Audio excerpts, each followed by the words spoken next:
వి gold trusted gold buyers తాకట్టులో ఉన్న బంగారాన్ని విడిపించి ఈ రోజు ఉన్న మార్కెట్ ధరకే కొనబడును. మరిన్ని వివరాలకు సంప్రదించండి 7771077720. జన్మ జన్మల అనుబంధం అన్నా చెల్లి అనుబంధం, విడదీయనిది విడరానిది. అటువంటి బంధాన్ని రక్షాబంధన్గా ఘనంగా నిర్వహించుకుంటారు అన్నా చెల్లెలంతా కూడా. ప్రస్తుతం మనతో పాటు నగిరి మాజీ ఎమ్మెల్యే ఉన్నారు. మేడం, ఎలా ఈ యొక్క సెలబ్రేషన్ ఎలా చేసుకుంటున్నారు? ఏ రకం? రక్షాబంధన్ అంటేనే ప్రేమానుబంధానికి చిహ్నం. సో అన్నలు బాగుండాలి, వాళ్ళ లైఫ్ వాళ్ళ కుటుంబం బాగుండాలి, వాళ్ళ నీడల్లో చెల్లెళ్ళు అక్కలు అందరూ కూడా సుఖ సంతోషాలతో ఉండాలని ఈ రక్షాబంధన్ జరుపుకుంటాం. సో ప్రతి సంవత్సరం కూడా అన్నయ్యలకి రక్షాబంధన్ కట్టడం ఒక అలవాటు, అదొక నమ్మకం. వాళ్ళకి కడితే మనకి ఒక రక్షణ, మన వెనక ఒక సూపర్ పవర్ ఉంది, మన చూసుకుంటుందని ఒక నమ్మకం ఉంటుంది.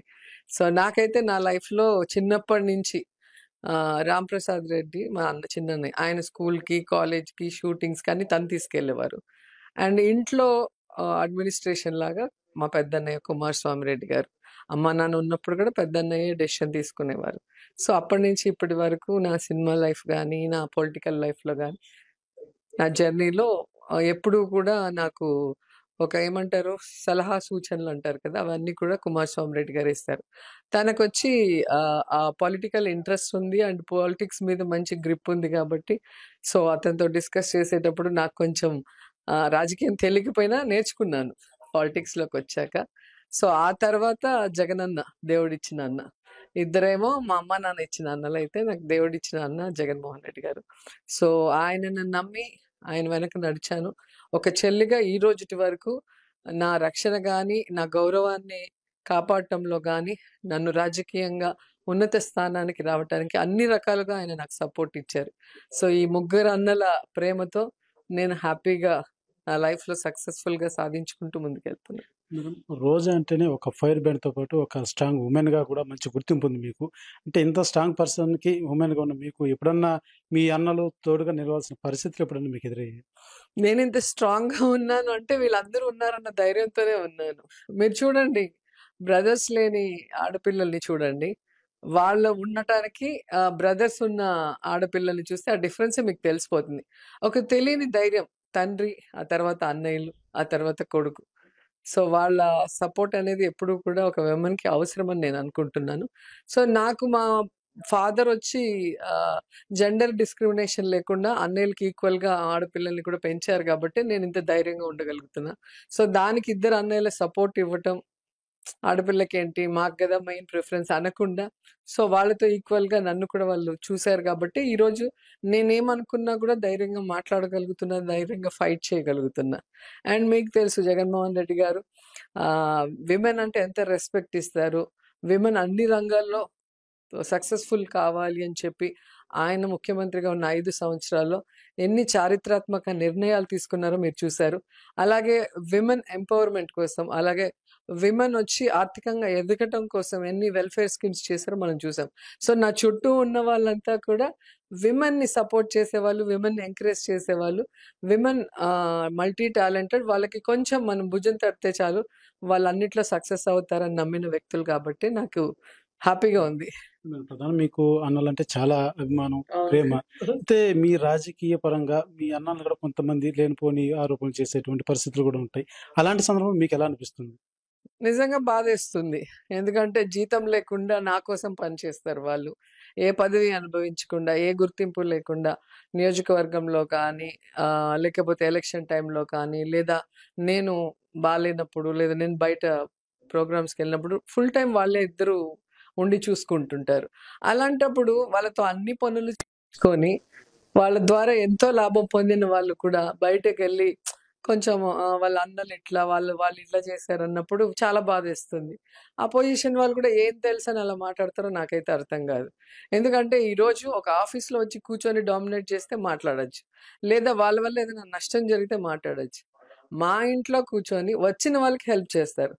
వచ్చిన వాళ్ళు ఏ కష్టంతో వస్తారో ఓపికగా వింటారు, వాళ్ళ కష్టాన్ని పరిష్కరిస్తారు. వచ్చిన వారికి కాఫీ, వచ్చిన టైంలో కాఫీ, టిఫిన్ మార్నింగ్ వస్తే, మధ్యాహ్నం వస్తే లంచ్, ఇలా గౌరవించి పంపే వాళ్ళని అలా మాట్లాడుతున్నారంటే వాళ్ళని భగవంతుడే చూసుకుంటారు. మీ ఇద్దరు అన్నల్లో మీకు సపోర్ట్గా, అన్నిట్లో సపోర్ట్గా వెనుదన్నుగా ఉండేది ఎవరు? ఒక అంటే ఫ్రెండ్లీగా ఉండే అన్న ఎవరు, మీకు ఒక హెడ్ మాస్టర్ లాగా టీచింగ్ చేసే అన్న ఎవరు? హెడ్ మాస్టర్ టీచింగ్ అంటే మా కుమారస్వామి రెడ్డి అన్న. పెద్దన్న. ఆ! చిన్నన్న అంటే భయం లేదు. ఎందుకంటే ఇద్దరం కలిసి చెప్పాను గదా!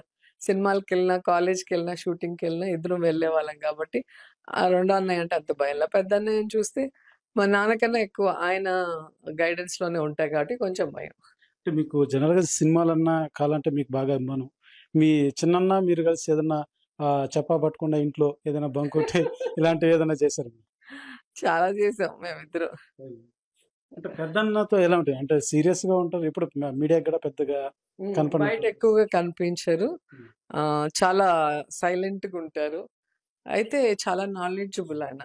హ్మ్. సో, రాజకీయంగా గాని, సొసైటీలో ఎలా ఉండాలి అవన్నీ కూడా బాగా తెలిసిన వ్యక్తి కాబట్టి, మేము అప్పుడప్పుడు ఇలాంటి ఇవి చేసినప్పుడు నన్ను రాంప్రసాద్‌ని గూడా ఇలా కాదు, అలా ఉండాలి, ఇలా ఉండాలి అంటారు.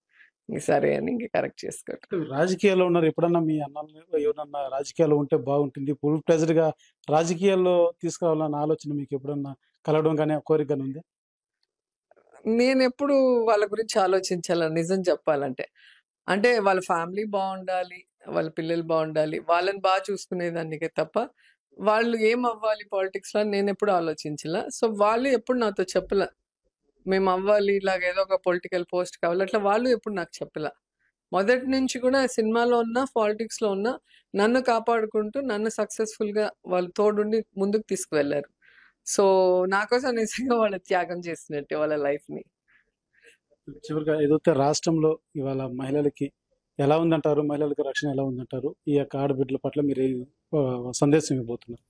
ఆడపిల్ల పుట్టుకనే ఒకలాగా మాట్లాడిన వ్యక్తి చంద్రబాబు నాయుడు. ఎందుకంటే ఆడపిల్ల కన్నా మగపిల్లాడిని కంటే కోడలు అత్త సంతోషిస్తుందని చంద్రబాబు నాయుడు లాంటి ఒక సీఎంగా గతంలో కూడా చేసిన వ్యక్తి మాట్లాడటం అనేది ఆడవాళ్ళ పుట్టుకను అవమానించినట్టు.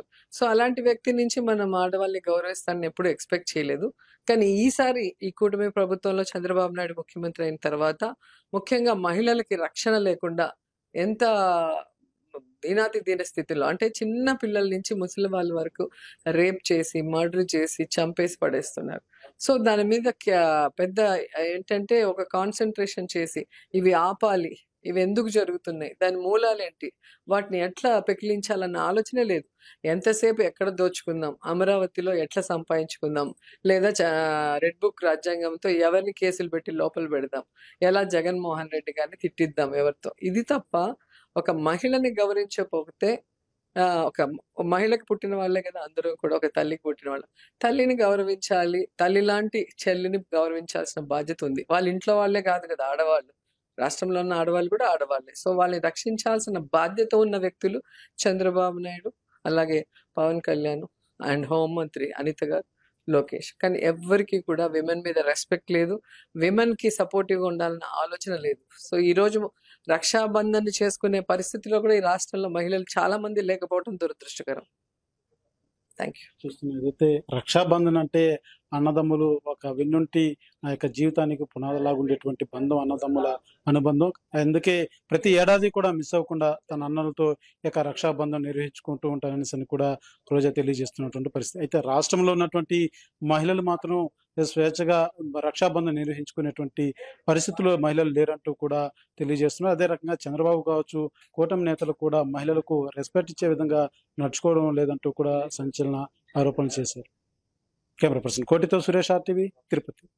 తెలుగులో ఫాస్టెస్ట్ న్యూస్ యాప్ ఇప్పుడు కొత్త అవతారంలో 5 సెకండ్లోనే పూర్తి వార్తా సమాచారం మీ చేతుల్లో. సోషల్ మీడియా ట్రెండ్స్ మీ కళ్ళ ముందుకే live TV and voice search options తో ఇప్పుడే డౌన్లోడ్ చేయండి. యాప్ లింక్ డిస్క్రిప్షన్ లో ఉంది.